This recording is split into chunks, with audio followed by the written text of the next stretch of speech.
In talking earlier about honesty, I am reminded of a story from the time of Prophet Muhammad. He was one day sitting with his followers, and a young man came forward, offered obeisance to the Prophet, but then remained standing before him. So the Prophet asked, "Yes, you want something?" The young man said, "Yes, I have a question that I would like you to answer. Can you tell me what work I should do?" Muhammad smiled. "That is simple. Follow your father's vocation." But the young man, despite such a simple, straightforward answer, remained standing there, obviously distraught and unhappy. So Muhammad, in his loving kindness, asked, "What is the matter? You are not happy? What did your father do?"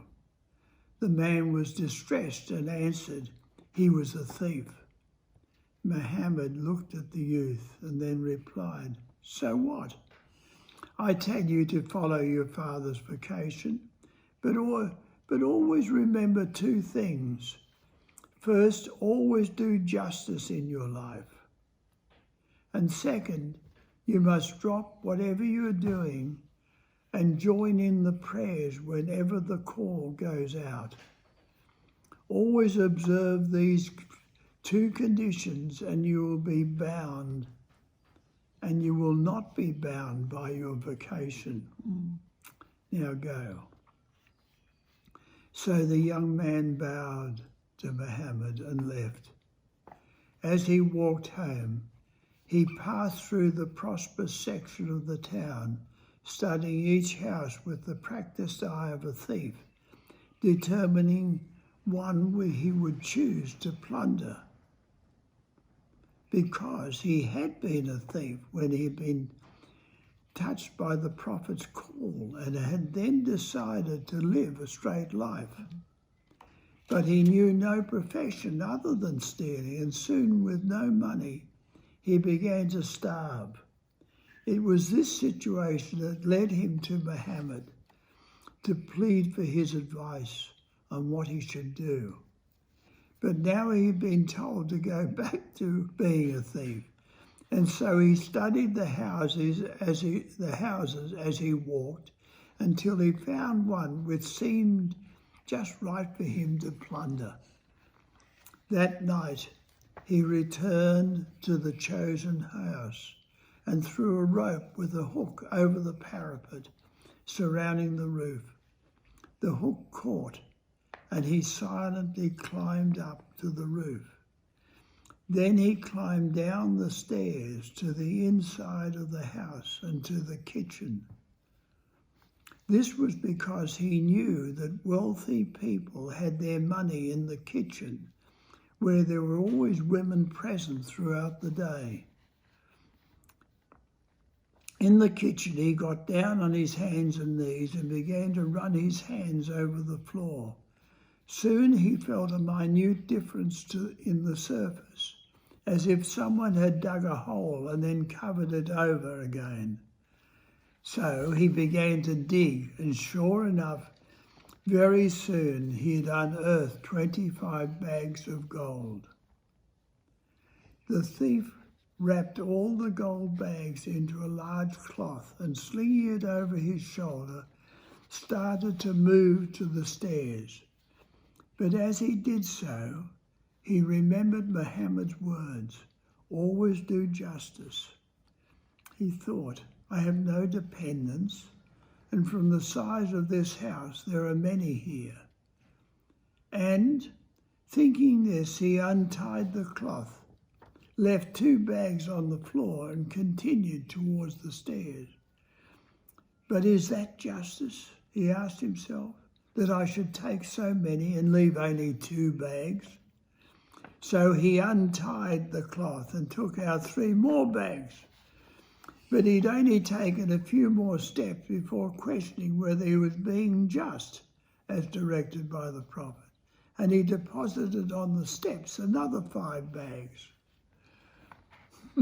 His concern in fulfilling the injunction of the Prophet, however, continued to trouble him, and by the time he reached the roof, he had left 20 bags at various stages on the stairs. Now he felt satisfied, thinking, I have kept only 5 bags for myself, and that feels to be just. Thinking thus, he grasped the rope to descend to the ground, when the early morning call to prayer could be heard from the mosque.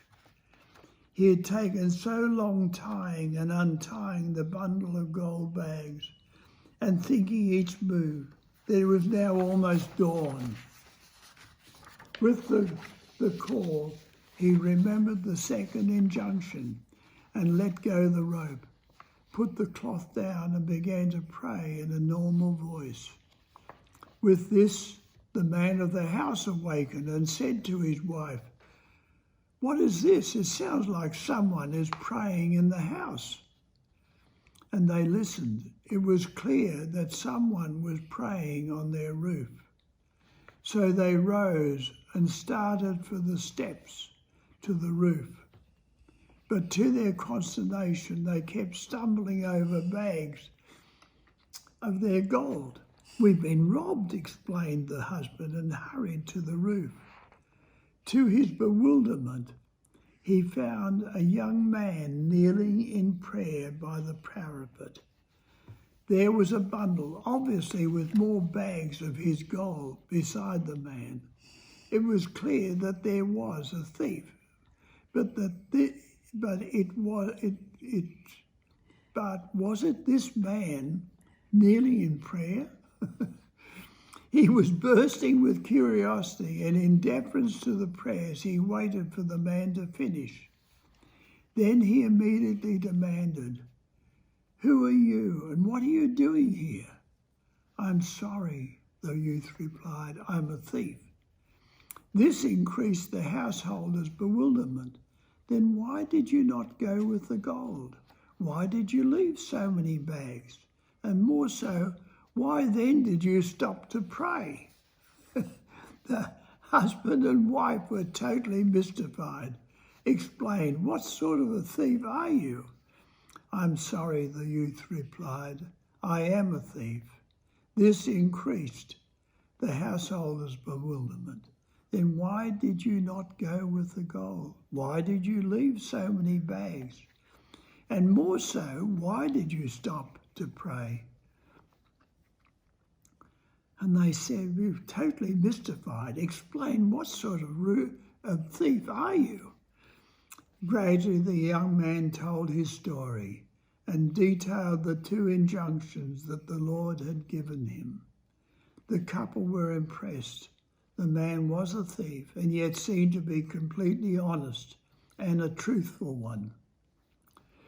The householder asked, If you had some other vocation than thieving, would you do that?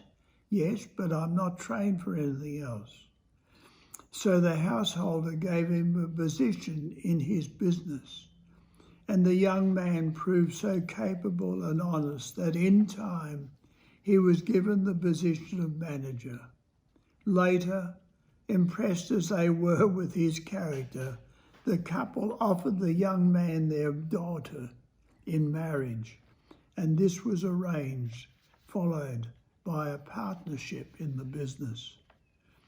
So it was that the youth's first attempt to thieve in obedience to Muhammad's wish was also his last. He obeyed the Lord, had done exactly what he'd been told, and his thieving became a blessing. Obey him, the Lord, without any why or wherefore, and all will be well. Mani spoke further to the workers at Meherabad. Don't lose perspective. Even though he wants you to wholeheartedly do the work entrusted to you, don't be so attached to the work itself that you find yourself failing to give what he really wants from you. Keep an eye on yourself. It's the little things that you trip over, things too small to make a show of, with no reward of glory attached, only service and the effort to please him. Like the jeweler who tests the metal to see if it is gold. Test your acts and words with the touchstone of his pleasure to see whether they are pleasing to him. Remember, while you are serving his lovers, you are not obliging them. You are obliged to serve Baba. Baba does not need us. Baba only loves us with that incredible love. He alone has to give. It is we who need him. Remember that the work you do and the problems and conflicts you face are all his way of working on the mind. It is to deal with the mind that he creates these situations. That is his business. What we have to do is to remember him. He plays you along, and when you are too pleased with yourself, he pulls the plug or the rug right out from under you, but he will sustain you in his hands. In your work for him, there should be harmony and communication among you as a team.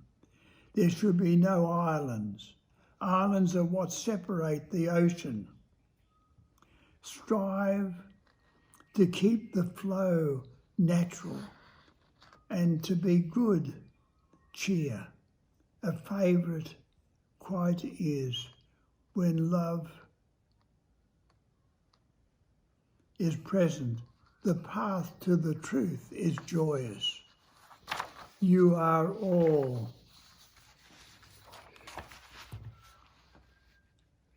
spokes in one wheel which revolves around the hub, Baba, and all the spokes have to move rhythmically together for the wheel to keep rolling. Of course, there will be moments when your relations in work and the pressures involved will snap your determination not to lose your temper. But you must be aware of it and do all you can to clear up that atmosphere again. Even in intoxication, keep your head on the wine giver's feet. So remember, in the intoxication of work, achievement, service, love, always keep your head at his feet. Jai Baba. Jai Baba.